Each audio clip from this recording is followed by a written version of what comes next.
This is Marianne Kennedy with World on 3, and we have a mix of home and away in the band featured in tonight's session.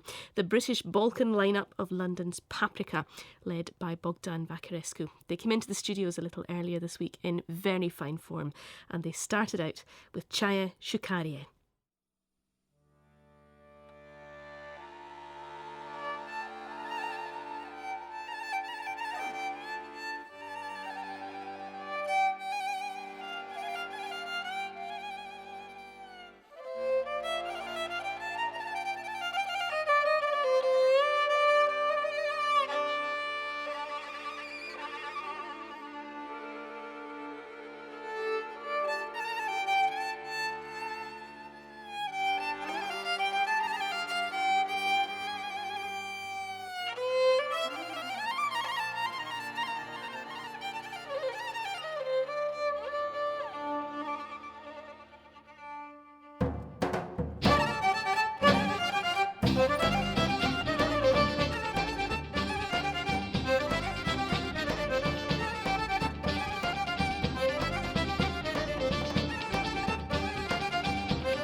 That was Caje Sukarije from Paprika, and we have them playing live for us in session here on World on 3.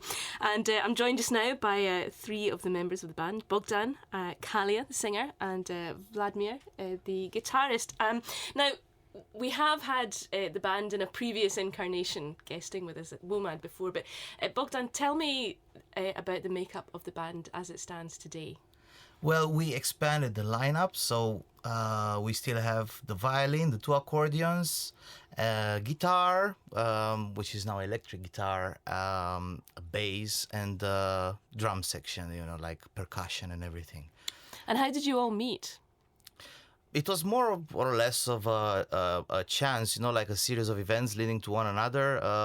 And some of us, they have the same background, like from the Real Academy of Music. And then we just, then the guys from the accordion, they happen to live in the same city as Vlada here, back in Serbia. I mean, they used to live in the same city. Now we all live in London.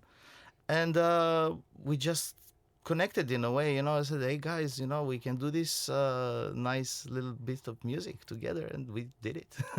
So we have, I suppose, music that we would call, if we were going to stick labels on it, is Balkan, it's Gypsy, but you all have, or a lot of you have a classical background as well. Vladimir, where do the borders lie in terms of the music that you're playing? When does Gypsy become much more straight classical? To me, as I learn and as I play, there are less and less borders. I can see and I can feel and I can hear that there are really not much differences between gypsy music or rock or pop or jazz, really. It's all chords and rhythms and notes. So maybe just change the rhythm there, just add some other scale there, and that's it basically. But yeah, we have the melodic section of our band is classically trained, while the rhythm section comes from jazz, which is interesting. So while they do their stuff, like their melodies, and you can hear that they're classically trained because you can hear that in their virtuosity. The rhythm section kind of understands each other because we have similar backgrounds. Does that mean then that you find yourselves thinking about the music in different ways? Do you have to find an agreement between the back line and the... This is the beauty, actually. This is the beauty, because we just all, at the rehearsals, we throw in all these ideas, but it's never about the actual... We never speak in terms of classical or jazz or anything. We just do it. We only think about like arrangements in terms of... where to drop out an instrument and when to bring it back in and stuff, but everybody just does it. We just kind of use a bit of intuition, if you like. Yeah. Just let it happen.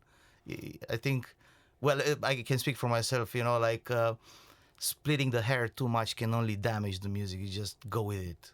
Yeah, and I think that when we start playing or rehearsing, I just forget everything that I know. And all styles and everything, just go and play. Just get on with it. Yeah, see what's going to happen. And, well, you've got members from Serbia, from Romania, from England, and and Kalia, a relatively recent arrival in the band. You're from Greece. I'm from Greece, yeah. Does this mean that the sort of geographical borders disappear as well as the musical ones for you when you're making this music? Yes, I suppose it does. And I mean, Greek music has a lot of elements of Balkan music in any case, particularly the music from Greek, Macedonia and Thrace, so the northern areas that are bordering with Bulgaria. There's a lot of Balkan influence there. So I grew up with these sounds. So it was a nice opportunity to be able to guest with the band. That first tune that you played for us, Caje Sukarije, it's actually quite well known. Folk will have heard that somewhere. I think people here have heard it before because it was featured in a popular movie called Borat by Sacha Baron Cohen. And I think it's one of the most famous Roma songs. I think that the most famous version was done by singer Esma Recepova, which was featured in the movie. Not your version, unfortunately. Yeah. You could have had the royalties. I'm sorry. But we're going to have a song next from Kalia. Tell me about this next one. This is a song from Thrace, which is in the north of Greece. And it's about an apple tree that looks very ill. Its branches are bowing towards the earth. So the singer asks the tree, "What's wrong? Why do you look so unwell?" And the tree says, "Oh, I'm exhausted with love because I see from afar the young man walking towards me."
Beautiful. Thanks to Kalia, Bogdan and the rest of the Paprika guys. And there's more from them in a little while here on World on 3, where you're listening to me, Marianne Kennedy. This is World on 3, where you're listening to Marianne Kennedy. And it's time to return to our session for this evening. London-based Balkan Joy from Paprika.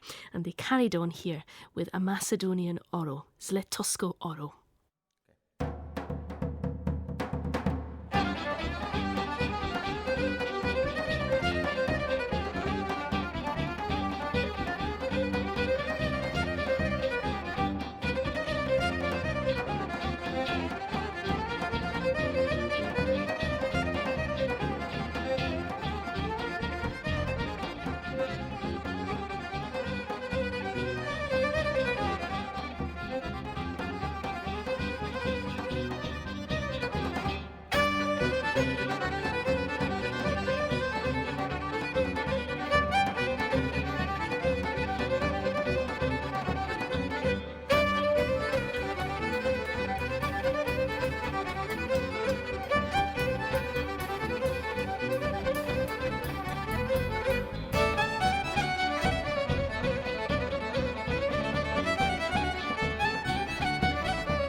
Macedonian Oro, Zlestosko Oro from Paprika. We have Bogdan and Kalia and Vladimir with me here as the band play live in session for us here on World on 3.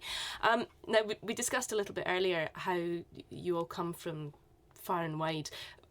What happens when you are deciding on what music to play, what songs to play? Is it a democratic process, or does Bogdan think he's the boss, or do you let him think he's the boss? Well, we all suggest songs, and sometimes you end up with like a sea of songs, and you have to fish out like 4 or 5 to work on. So it's a bit it can be tedious process sometimes, because some of them are just amazing, and then some of them are one after another, so which one to choose? And then of course it comes in, like a bit of variety. You look at the rhythms, you look at the harmonies, and you try to get as varied and as different as you can. So that's how we select them, Kalia, you mentioned there being quite a lot of common ground between your own Greek songs and music from the Balkans. Where exactly would the common ground be then? Well, one place that we found it was in the repertoire itself, and we found a song that features on the album called Apoxenotopo in Greek and Rusekose in Serbian, and there's also a Turkish version called Uskudar, and there are versions in the Middle East as well. So we found here an example of a melody that's common in all the areas that we're from, and yet there isn't an exact place of origin. No one knows where this melody came from. So it shows kind of the universal nature of music and the way that we can work with our different backgrounds. Do certain songs and tunes end up having a different flavour because you're coming at it from the understanding of a different part geographically? Do the rhythms change subtly, or? I think that they usually stay in the similar rhythm, because there are a lot of songs in that area which are played in odd rhythms, like 11/16, like the Zlestosko Oro that we just heard, or 7/8, or 9/8, or 5/4. So you can't really change that. But sometimes, actually, there were a few examples when there were songs like which are played usually in 4/4, but we kind of want to play them in 7/8. So we did. Yeah, so we did. And sometimes there are some similar songs, so we just can't choose which one to play, and then we make a medley. So most of our songs are medleys in the end. Now, this last number that you're going to play in the session, it could have been made for me. I could be back home, look at my little Kubota Traktor, and I'll be able to think about this now when I head back home to Scotland. Tell me about this last one and where this bonkers idea came from. This is the latest edition, isn't it? It's our latest edition and one of our favorites, really. It comes from central Serbia, and it's one of our circle dances, which is called kolo, which is similar to Oro in Macedonia or Bulgaria. And yeah, we love this tune so much. It has 4 sections, and I think it's going to be audience's favorite as well. Well, we make sure that the rhythm section is always, goes like clockwork, and even the melody is actually quite repetitive, and it's just like da da da da da da da da da, so it goes on and on and on until it creates this illusion of going around and around, like the wheels of a tractor goes round and round. So this is Vorsprung durch Paprika for tonight. Thank you so much, guys, for coming in to play for us. Thank you for having us. And this is Traktor.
That'll be the Doppler effect for the Traktor then. Thanks again to Bogdan Vakarescu and the rest of Paprika. You can find out more about the band and all the details of tonight's music by heading for the Radio 3 website and following the links to this show. You can also hear Paprika live over the summer months, with appearances next at Le Cucumber in Battersea on the 24th of June and a cafe concert at the Royal Albert Hall on the 1st of July.